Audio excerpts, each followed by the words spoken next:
मुलुंड येथे राहणाऱ्या एका 6 वर्षीय चिमुकल्याचा डॉक्टरच्या हलगर्जीपणामुळे मृत्यू झाल्याचा आरोप नातेवाईकांनी केलाय।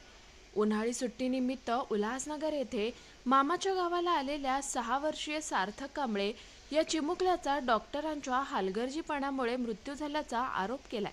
सार्थक याच्या खाण्यात काहीतरी आल्यानं चिमुकल्या सार्थकला उलट्या होऊ लागल्यानं कल्याण कर्णिक रोड येथे असलेल्या रॉयल हॉस्पिटलमध्ये उपचारासाठी दाखल केले। उपचार सुरू असताना सार्थक याचा डॉक्टरांच्या हलगर्जीपणामुळे मृत्यू झाल्याचा आरोप नातेवाईकांनी केलाय।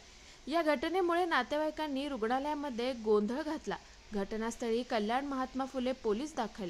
मम्मीच्या इथं आले होते लग्नाला, तर थोडं बाळाला ताप होता, तिथं ॲडमिट केलं होतं सेंटरला।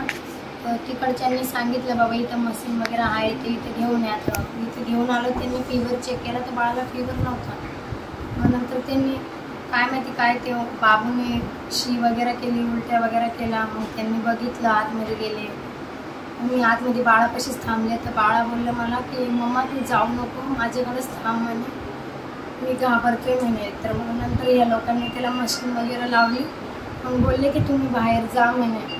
मग त्यानंतर यांनी सांगितलं की बाबू सिरियस झाला म्हणे, असं त्यांनी सांगितलं। किती वर्षाचा होता? 5 वर्षाचा, आत्ताच 5 वर्षाचा झाला होता तो। आपला आरोप काय?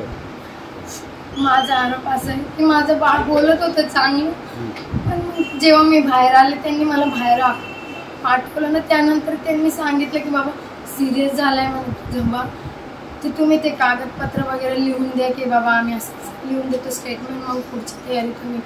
पण जेव्हा आम्ही बाळाला घेऊन आलो तेव्हा यांनी ट्रीटमेंट वगैरे काहीच चालू नाही केली, फक्त त्यांनी ते बोटाला मशीन वगैरे लावून दिली, बस तेवढंच करून दिला। अर्थात डॉक्टरांचा निष्काळजीपणा येथे दिसून येतोय। तर तुम्ही याच्या पुढे काय, तुमची मागणी काय आहे, पुढे काय प्रक्रिया? माझी मागणी आता मला तो मूल होणार नाही, दुसरं एकच मूल राहणार मला, तर मला त्याच्या भविष्यासाठी त्यांनी जी मदत असेल ती करून द्यावी माझ्या मोठ्या मुलासाठी। माझं बाळ तर वापस येणार नाही आता, त्यांच्या हलगर्जीपणामुळे माझं बाळ चालले गेलं, बोलता बोलता मला चालले गेलं ते।